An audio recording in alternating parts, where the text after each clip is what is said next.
Okay, in this video we're going to have a look at variables. You'll be familiar with variables. They're things like score and high score, number of lives left, power bars and things like that. Anything which varies during a game. And we're going to build a game, or look at this game that I've built, where a cat here tries to catch a mouse here. Now I've already built the code for it, and it may look a bit daunting at first glance, but we'll take it bit by bit and it will all make sense. Now you can find the file for this, it's on the extranet, so you can play this game for yourself.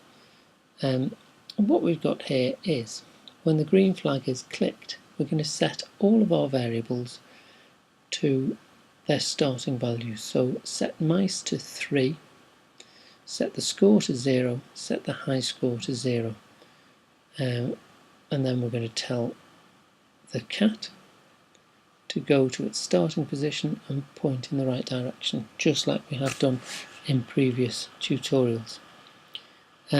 Once we've done that, then we're going to tell the computer to check this forever. So this forever loop goes all the way down to here, so everything else we do now, the program is going to check this forever.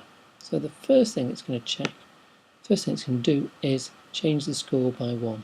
So every time it goes around this loop, it's going to make the score go up by 1.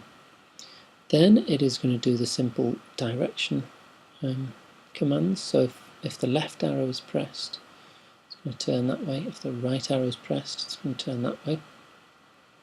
I've put the move commands inside the key commands, so it's only going to move if you press the direction arrows.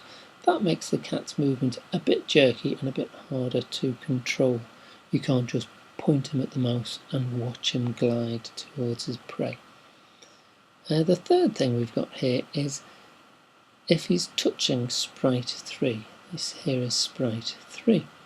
So just like in the maze game when he was touching the bowl of cheesy snacks, if the cat is touching the mouse, then change the mouse variable, change mice by -1, and then move the cat back to its starting position, point in the right direction, wait a second, off you go again.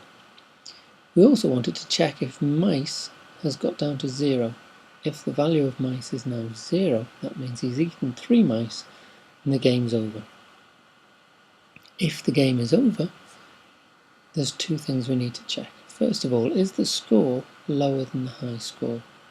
Remember, the score is going to go up by 1 all the time, so the lower the score the better.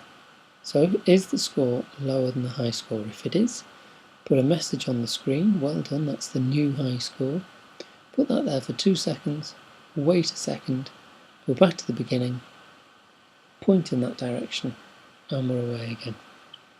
If the high score is equal to 0, which it will be for the very first time, then set the high score to the same as the score. So whatever the first score is, that's the new high score. Well done, you've set the first high score, leave that for 3 seconds, wait a second, go back to the beginning, point over there. The last thing we need to do, just to start the game again, if mice is equal to 0, we check the score, we check it's a high score, then we set mice to 3, we set the score to 0, and that's it. We go back to the start of the forever loop and we run through again. So that's a basic game. Now that file is available for you on the extranet, and this video is also there, so you can keep going back to the video. I'd like you to try and build a game similar to this. Feel free to copy this game at first and then alter it, or if you would like to start from scratch, no pun intended, you can build